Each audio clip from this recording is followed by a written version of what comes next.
WTBQ.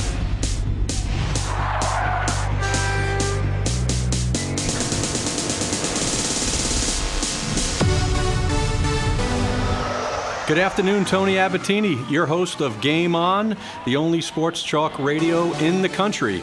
We are joined in studio today with a special guest, Chris Trieste, the athletic director at Chester Union Free High School.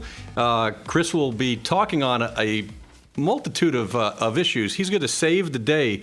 Chris, we're going to talk about travel teams, the effect that they've had on public schools and public athletics, child obesity issues, what's going on in the phys ed department, and to what extent some of the schools can help out in this big epidemic problem that we have. We'll also talk about school sports and the financial crisis that many of the schools are finding themselves in the way of cutting sports and cutting different teams. Let's talk travel teams if we can. Really, the last 10 years or so, Chris, whether it's baseball, soccer, football, you've seen a proliferation of teams. I know back in the days, I'm dating myself, back in the days of Monroe Woodbury in the 1980s or whatnot, there were no travel teams. You played a high school sport. You played it as a ninth grader. You played it as a JV or varsity. Maybe there was American Legion or whatnot, but now there's so many different choices for parents and their children to play travel.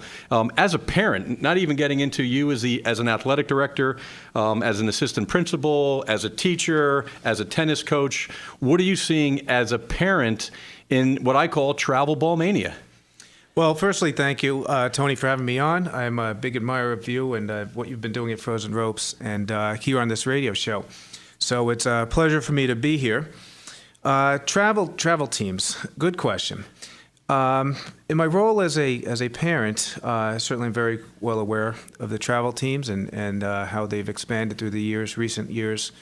I have two of my three kids have experience with travel teams. So right now, I see it as a supplement to the more traditional or time-honored venues such as Little League or CYO basketball or recreational type soccer leagues, etc., depending on the sport. In my role as athletic director, same thing. I see typically the more accomplished and the players, the athletes who have more of an interest and the most enthusiastic of the athletes and the most focused, I guess, on one sport, are those who are participating in travel teams. It's interesting, Chris, because we mentioned before about the good, the bad. At Frozen Ropes, we do have travel teams. I mean, guilty as charged. Yet, I think where the problem has started and continues, anybody can start a travel team. And what you typically see, little Johnny gets cut from one team or doesn't like the playing time or the position time, and the dad, with the best of intentions, goes out and finds a field, collects money, and holds himself out as a baseball, softball, or even football coach. And I think the problem that I have with that is that when you start charging money, and I know a lot of the travel coaches will say, well, we're not making any money, it's nonprofit. That's irrelevant. When you charge a family for X amount of dollars, there's an expectation. Are you qualified to coach a team? What are your objectives? Are you just simply creating the team for their son or daughter to play? And we also know the reality is most of these travel teams in the country, forget about the state of New York, you've got a 2 or 3 year lifespan.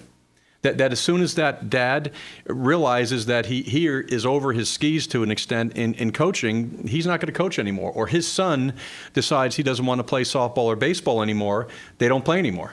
I mean, and there's so many different choices. I think so many parents are getting confused. But again, integrating it back into school sports. Kids are getting pulled back and forth.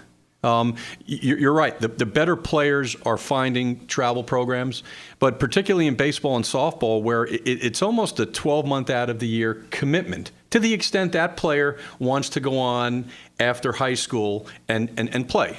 There are travel teams that it's more of a recreational type. But where the challenge comes in sometimes is that you've got the high school soccer team and travel soccer, and there you have the butting of the heads. We see it, whether it's a butting in the heads in philosophy or it's a function of simply time allocation. As a parent, Chris, what can we tell the parents that if there's a conflict, you've got a high school soccer coach, travel soccer coach. What do you do when they're fighting for the same time? Or what really becomes an issue is when one's teaching one thing and the one coach is teaching another. How, as a parent, do you deal with that? Well, I think that a lot of homework is required when you're looking to a travel team or a travel organization because you're right. Those are all valid concerns and real concerns. Ideally, the coach or the organization, the travel organization, will work together to some extent with the high school athletes and their best interests, and again, kind of complement and supplement what the high school team is doing. I haven't gotten to the point where I've seen firsthand where a child may be forced to make a choice, either playing travel or a high school team. But I've certainly heard some stories or read some stories about where we're getting to that point in some places. And certainly the choice is being made currently where maybe a child is playing narrowing down to one sport at an earlier age. So they're playing, like you say, a travel team 9 months out of the year, and they've given up a second or third sport. I think that's happened absolutely earlier and earlier as these years have gone on. And quick comment on that. I'm not so convinced that's the right answer. I agree. You see this whole formula that the more you play, the better you get, especially in some of the technical skill sports, a softball, a baseball, or even soccer. A, children need to rest. B, you can't work on your individual skills if you're constantly playing travel ball or going right from travel ball into your high school team.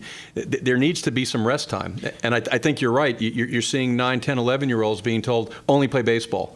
And I'm convinced, having been in this industry over 25 years now, when that kid's 15 years old, you've got some burnout issues. And more importantly, to the extent that he truly is an athlete. Because, again, playing the other sports, besides giving him a different forum for competition, giving him an opportunity to rest, all the research on cross-training says at an earlier age, your son or daughter is going to be a better athlete. You're not going to get that if you're committing to one sport too early on.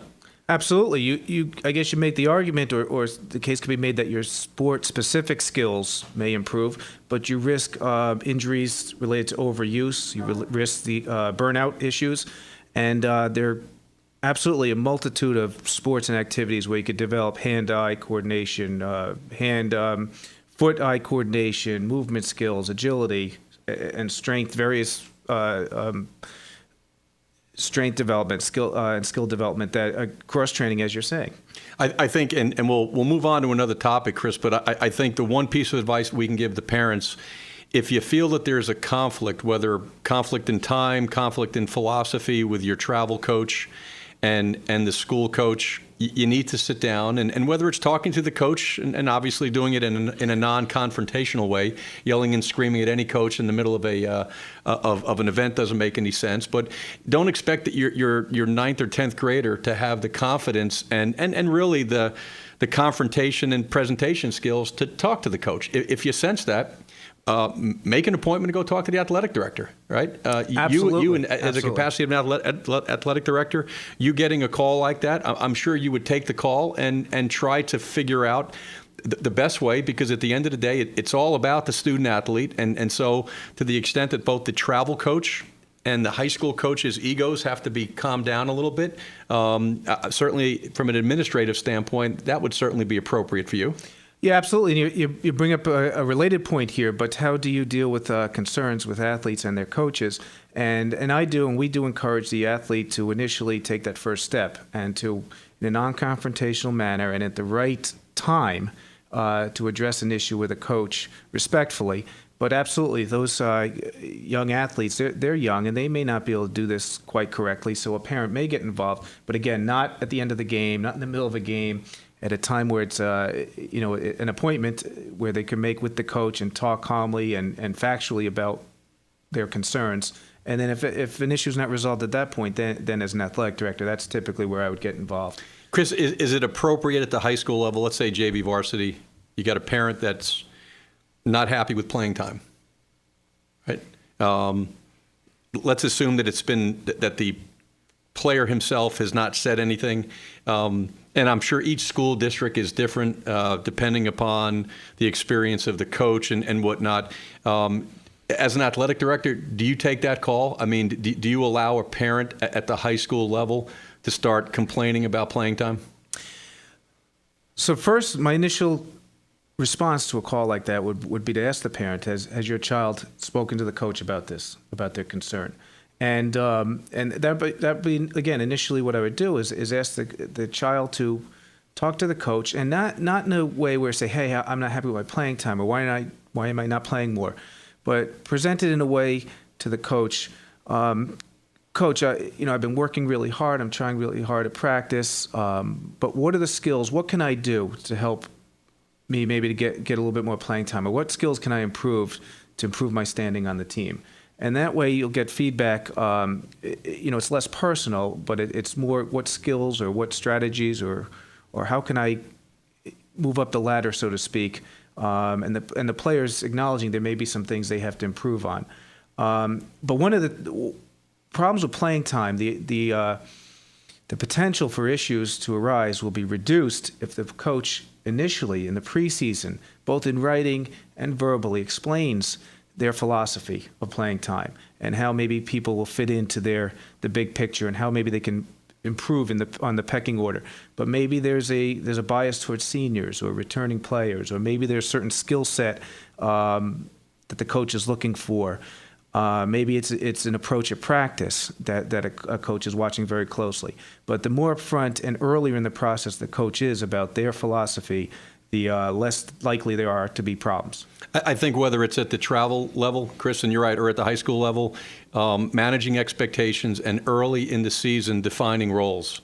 Absolutely. Most athletes don't mind sitting if they understand why they're sitting, and to the extent that you're giving them the X and O's as to how to improve. Right. I think where players and parents get disappointed, get frustrated, and you have that confrontation mid-season, is when that early season or preseason discussion isn't made.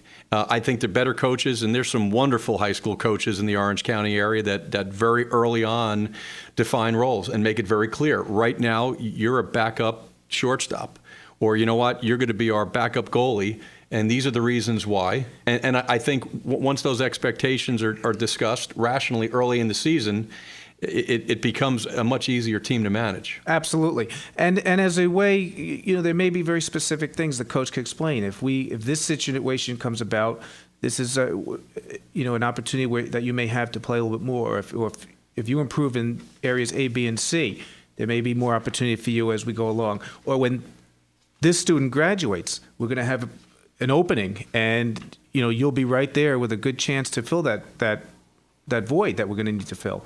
So absolutely, as you're saying, being upfront, being proactive early in the season, early in the process is the best approach. We're talking high school sports, talking phys ed today. Chris Trieste, athletic director at Chester High School, has joined us. And Chris, we're going to continue to stay on one final point on travel teams and high school coaching and whatnot, and the role of the high school coach in the college selection process. I know at our locations around the country, we're constantly hearing from parents, boy, my high school coach isn't doing enough to get me that big scholarship. My high school coach isn't out there proactively marketing me as a student athlete. And we for years have not only defended, but we in private sector have explained the role of the high school coach and even the high school athletic director, that quite frankly, it's not their job, it's not their primary responsibility as a coach to make sure that your transition into college sports becomes a reality. And really the burden typically goes to the parent.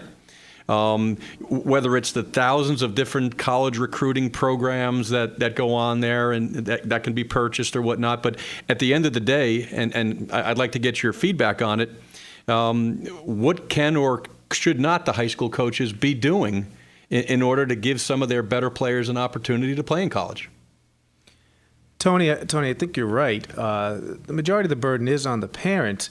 A high school coach, what is their role?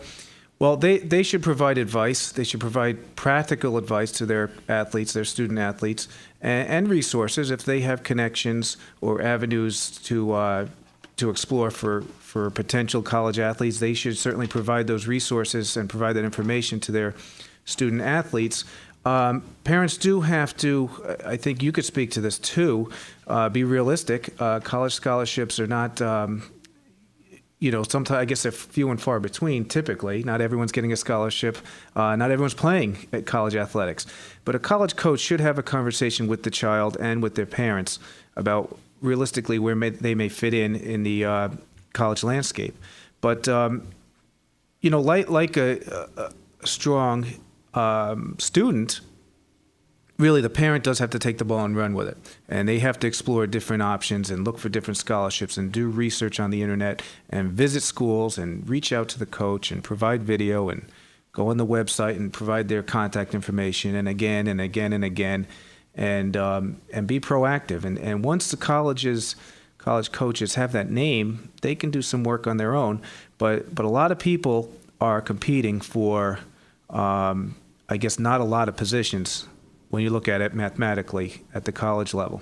I think you're right, Chris, academically, and we'll tell parents that come in, you're better off spending as much money on pitching and hitting instruction with a tutor. Right. Because most of the better Division I programs, which are also the better academic schools, you're in a position to find more money to save dollars if your student is a 93 to 95 average student and particularly does well on the SATs or whatnot.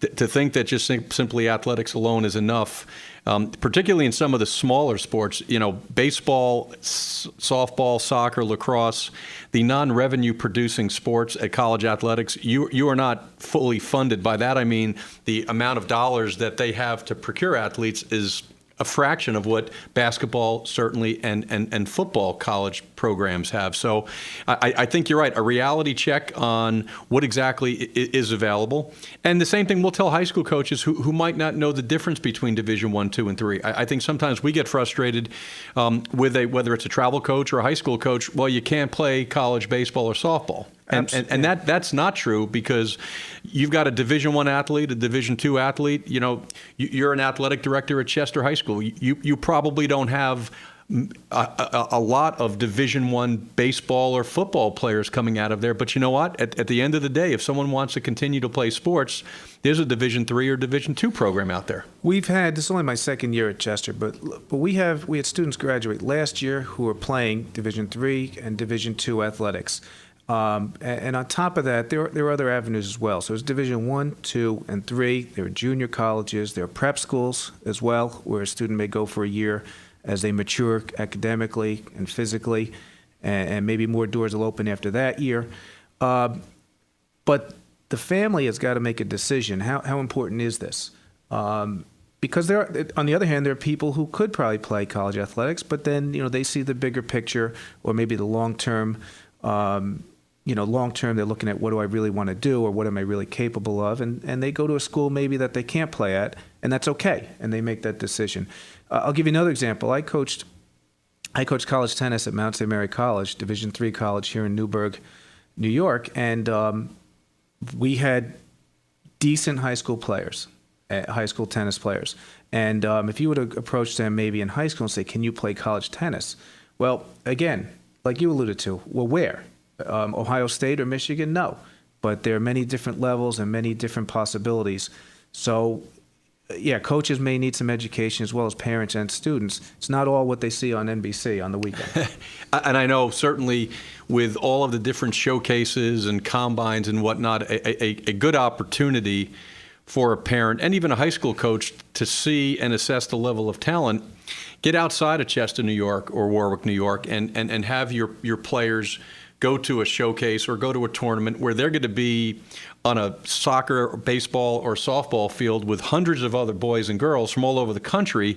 That's when you can really assess, do you have the talent to play at the highest level? The fact that you hit 497 at Chester, right, or were the leading scorer in the Orange County League, certainly a major accomplishment at the high school level.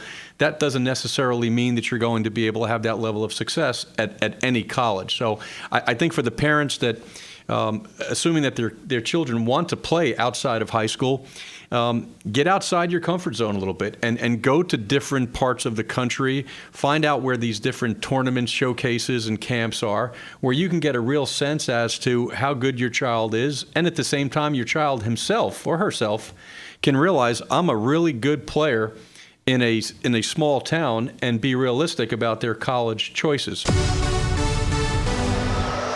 Work with Chris Trieste, athletic director from Chester High School, talking about several different topics. I think we pounded the travel issues pretty good. Chris, let's walk over to something else that I know you and I have talked about before, which really at the national level has become an epidemic problem. Childhood and teenage obesity issues, right? Recent reports show that 1/3 of, well, we can start with the adults. 1/3 of the U.S. adults in this country are defined as obese. You've got another 27% that are defined as simply overweight. Let's get down to children. 1/3 of this nation's children are at a point of being considered obese. And certainly, and this is not anything that physical education classes are going to solve by itself. You and I talked before. I'm a firm believer that the change in this has to come from the parents. We live in a generation of fast foods. We live in a generation of text video where the children of today don't have an opportunity to go out and play and be a part of neighborhood activities. There's so many variables involved here. My question to you, maybe it's a challenge. What can public schools do in phys ed classes that will at least improve the level of interest of fitness so that these 7th, 8th, 9th graders, and let's take it down even to elementary school, right? Right from the beginning, they're getting a great experience and they're realizing the importance of fitness. They're understanding athletics and possibly be helpful in them staying healthy as they get older. Well, Tony, I agree. We're living in a generation and a time where young people, adults probably too, their attention spans are shorter. Their desire for instant gratification, is more intense. People, it's not the same where you'd let your kid out and in the summer, let's say, and from 9 o'clock they'd be out playing in the neighborhood, and then you'd yell, call them in for dinner at 6 p.m. and everything's a little bit more supervised. People a little bit more worried about different issues out there. So there are a lot of variables, but from my point of view as a physical education person, and from a public school point of view, I guess, we'd have, New York State has standards. They have learning standards for physical education, and to just kind of summarize them, they require that a student has the necessary knowledge and skills to establish and maintain physical fitness. They participate in physical activity. They're able to maintain personal health. They're also able to create and maintain a healthy and safe environment. And one other thing, they have the knowledge and the ability to go out and manage, a kind of a personal fitness routine and to look for the right resources to help them to do that. So that's kind of, and the school district, their curriculum should be aligned closely with those physical education standards. So when a student does graduate, they have those competencies and they have that knowledge to live a healthy life and a balanced life where physical fitness is important. Like anything else, there are challenges to that. We have many challenges, as I alluded to and you alluded to. Some of the environment and situations at home have an impact that don't make things easy for us. But, the more engaged we could get students in physical education and the more we get them to enjoy it and to appreciate it and to understand the benefits, the better. Not just for the students as they are students, but as they live a long, healthy life. So we do have a curriculum, like I said, that's aligned with the standards and New York State learning standards. And in particular, where I am, we have a mix of, traditional team sports with cooperative games and activities. And we also mix that in with some, non-traditional or lifetime sports. Chris, can you elaborate on that? Because, the athletes, and again, when someone comes to our locations around the country, we're probably getting the better conditioned, the student athletes that understand activity and are playing sports and whatnot. But you hear over and over again, and I hate to generalize, well, the phys ed classes is a joke. okay? It's a 40-minute class. It takes 10 minutes to get dressed, to 10 minutes to get undressed, and then we have 20 minutes of activity that's really geared for, the two little overweight boys that are sitting over in the class by themselves. How do we challenge and how do we make sure that the athletes, if you will, right, or most of the people in that class are getting challenged? Because it's something that I was in Omaha, Nebraska, heard the same thing, right? We visited our location in Chicago and talking to some phys ed teachers, and they'd like to do more, but at the same time, to what extent are we challenging them and doing something more in the way of non-traditional activities, like I know you're trying to present at Chester? I think that to be most successful in this arena, we have to have some kind of customization. In a more general phys ed class, one of the things we strive to do is to differentiate instruction, similar to the way you would do it in a more academic area, like let's say math or science. The students come in with a different knowledge base and interest level and expertise, different support from home. So there is some differentiation on what you're teaching and how difficult maybe the activity is, and we can apply that to physical education. So the students who are very proficient athletically, we can kind of tailor an activity to their needs, and the students who have a little bit lesser interest and ability, we can kind of tailor what we're doing to their needs and kind of give them the proper instruction to get a little bit better. But other than that, depending on the school and the district and their resources, and what kind of facilities they have and the size of their teaching staff and student body, there are other things that could possibly be done, such as having some kind of electives for students so it's a little bit more well-defined, and you have a course maybe in physical fitness or in yoga or in racket sports, and you give a little bit of variety and a little bit of options for the students, which in turn also gives them more ownership. With school budgets being cut across the country, I would love to see that. With the amount of resources that private sector has, I know Frozen Ropes on many occasions, we've gone into elementary schools on our dime to just simply provide the gym class or the after-school program with just a little bit more in the way of those who want to learn a little bit more about softball or baseball. You mentioned yoga. Let's bring dance back into the phys ed classes.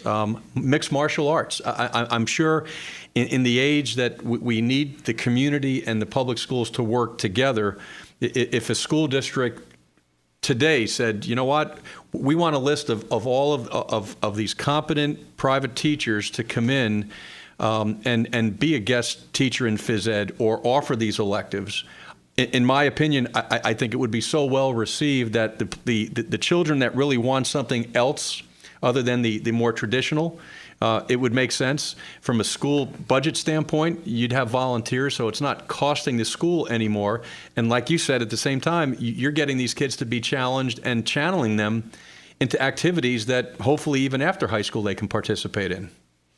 Absolutely, and some of those type of programs, like we talked about before, are supported by a parent-teacher organization or some kind of group that helps to support extracurricular activities in a school or a district. Some of what you talked about would have to fit in with the school district policies and different contracts, and that might have an impact on what can and can't be done, but that certainly can be explored more. Just as an aside, related issue, it's funny because in our physical education course and classes, two of the most popular units that we do are badminton and volleyball. So that might come as a surprise to some people. It's not one of the typical traditional sports that have a high profile, but those are two sports that are more associated with what people can do for a lifetime, which I found is interesting. The really athletic and gung-ho kids enjoy those sports, and then the kids who are maybe active but are not as enthusiastic about football and basketball and baseball also enjoy those sports. And I don't know if it's because they associate it more with volleyball with the beach or with a recreational activity. I have some ideas on why badminton's popular. Among our students, but why is that, Chris? I'm curious. Yeah, I think part of it is this: you have the birdie that the kids are hitting up and over the net and back and forth, and the net is high. So I think that the the way the birdie travels over the net it's neutralized a bit. So there's only a certain amount of speed it can be hit. It kind of lays up there a little bit. So maybe the person who has a little bit lesser level of hand-eye coordination still has an opportunity to hit that birdie, confined space. So I think that I think some of those factors are part of it. Again, the gung-ho kid will still go at it, and they're competitive, and the kid who again likes physical activity, but maybe not one of the sports I mentioned earlier, has an opportunity to still have success. They can hit that birdie back, and again, we differentiate so the kids get a variety of playing against other students of all different levels. So I think there's a less of an intimidation factor and maybe a higher success rate for those who are not typically as enthused. We're going to ask you as a parent now, Chris. You've got all these overweight and obese children.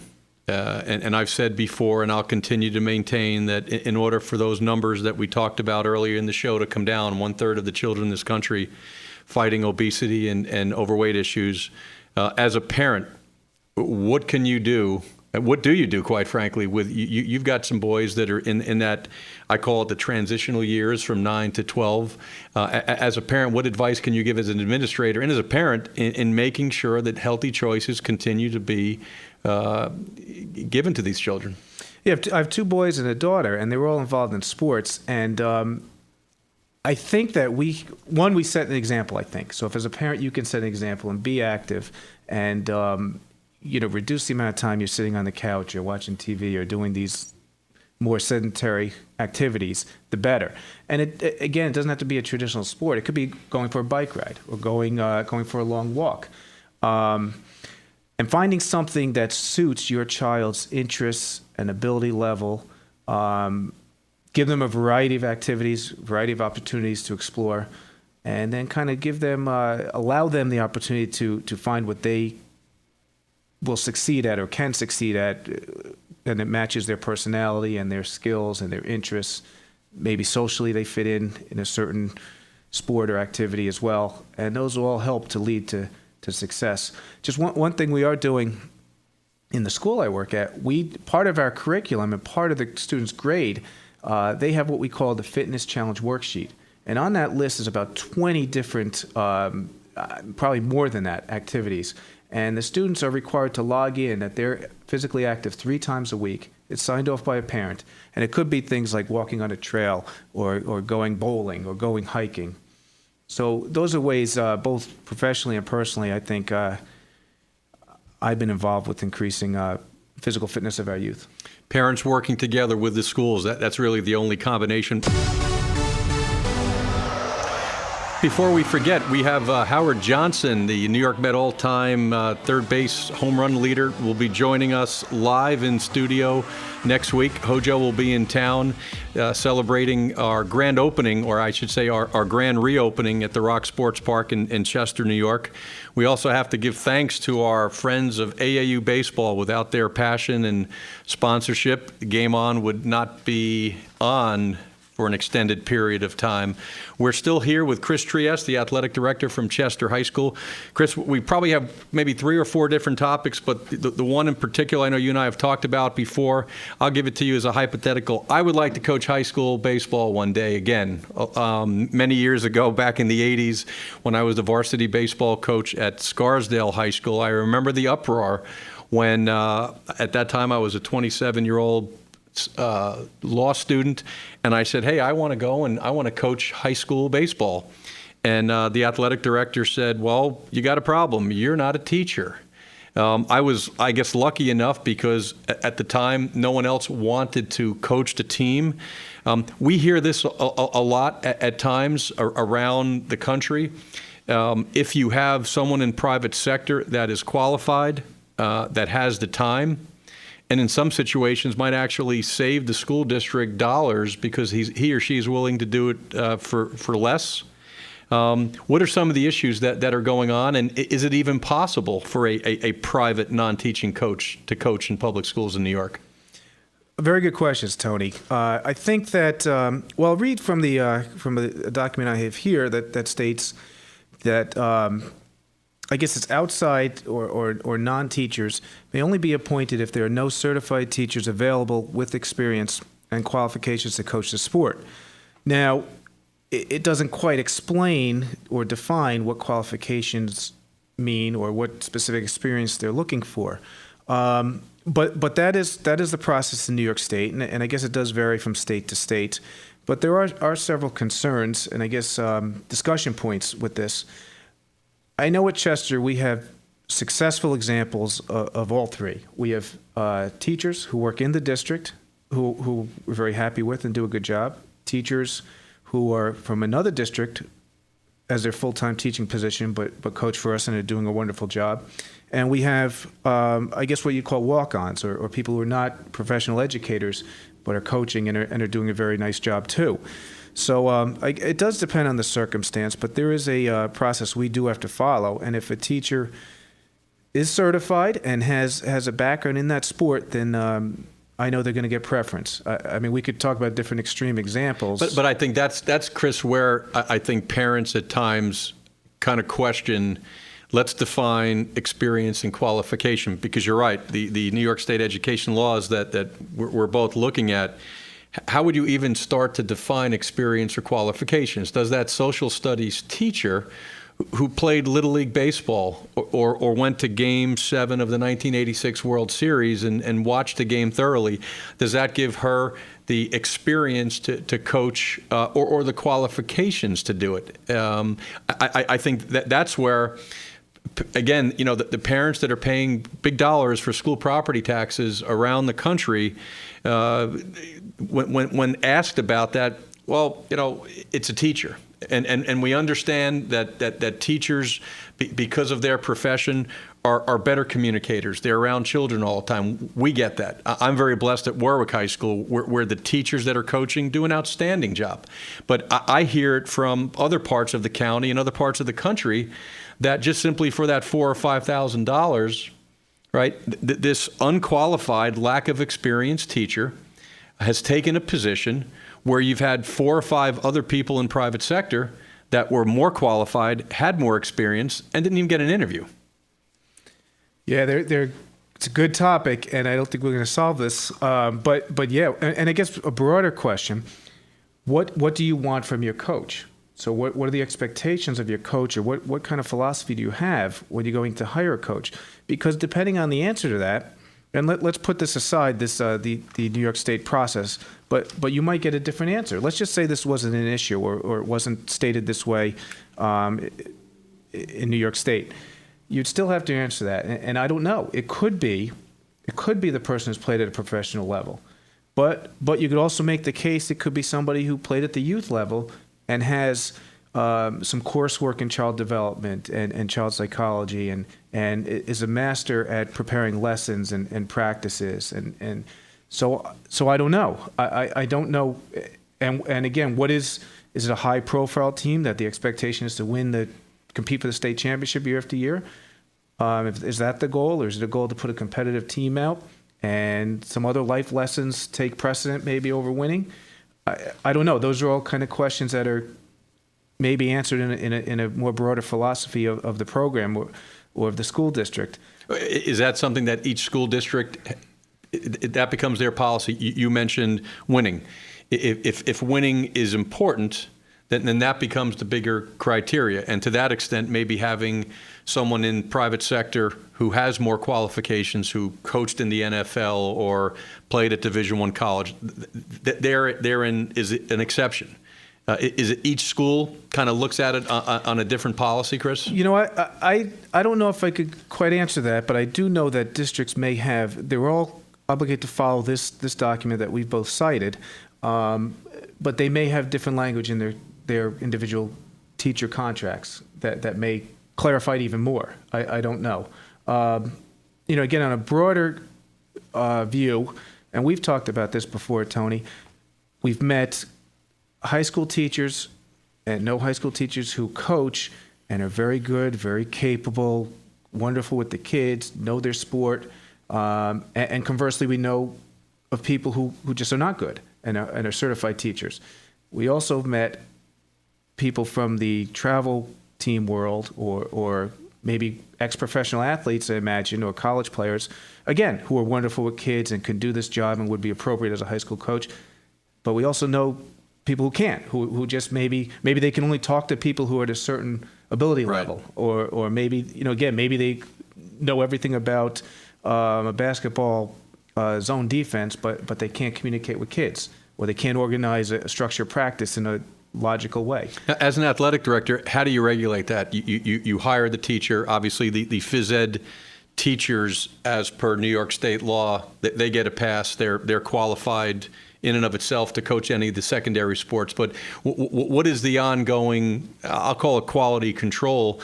How do you as an administrator make sure that teacher, private sector, or the phys ed teacher, right, are conducting themselves well, and in addition to conducting themselves well, from a content standpoint, know what they're doing? Yeah, good questions, of course. Whether it's coach as a teacher or not, they do get an evaluation at the end of the season, and actually before that, we do discuss some of their goals for the season and their outlook on the season and some of the things they may be wanting to accomplish both as a team and with certain individuals. So we do look at that proactively, and the coaches do get evaluated as well. And then if there is professional development that they need or that they would like to seek, we do help provide that for them. And whether it's me working with the coach myself, or maybe there's some clinics or something of that type somewhere throughout the state, we do try to provide them with some kind of avenue for them to develop as coaches.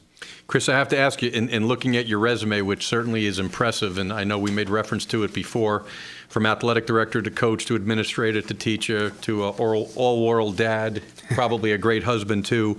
You mentioned as part of your training and seminars. This is going to be taped, right? I can refer to that, I hope. What great teachers do differently? The 14 things that matter most. I looked at that last night and I said, I've got to ask Chris, without even giving him a heads up, what great teachers do differently, 14 things that matter most. And I don't expect you to know all 14 of them, but you are trained, went to a seminar on there. If you can give our listening audience maybe the top 5, what are the great teachers, both in public school and just great teachers in general, what characteristics do they possess, in your opinion? Oh, that's a great book, and I did attend the presentation by this person, Todd Whitaker. It's one of my favorites. I don't know if I could rattle off 5 right at the moment, but one of them is the importance of routines and procedures.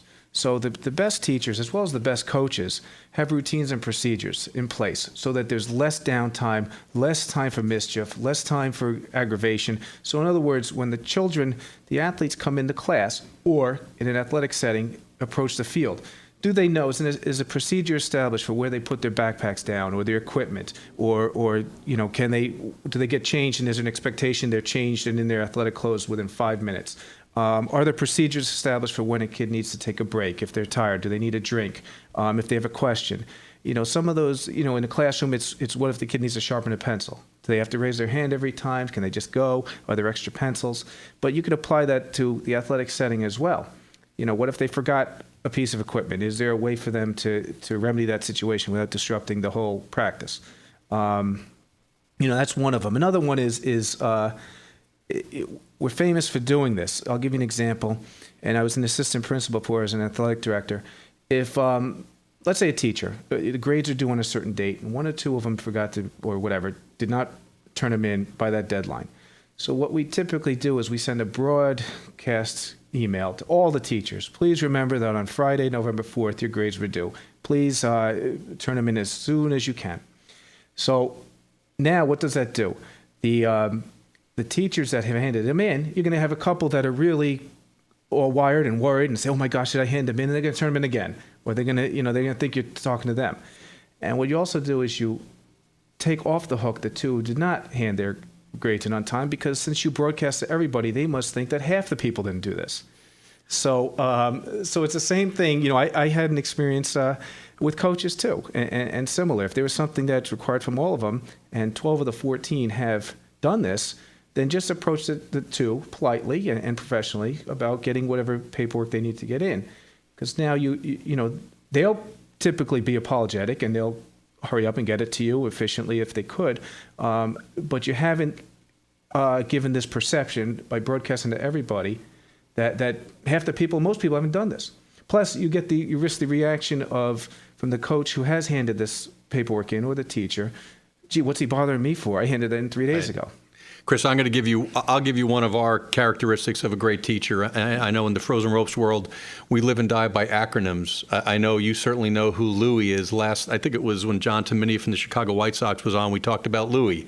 How every time you miss a baseball or a softball, you go through this self-checkoff of late, over, under, early. When we hire instructors, teachers, right? Because in our world, in whether it's teaching, running, teaching fitness classes that we now have that we're offering at the Rock Sports Park, and certainly baseball and softball, you need to have CAKE. And CAKE stands for communication, appearance, knowledge, and energy level. Your ability not only to communicate and have good interpersonal skills with that 7-year-old or 27-year-old or the parents, your appearance.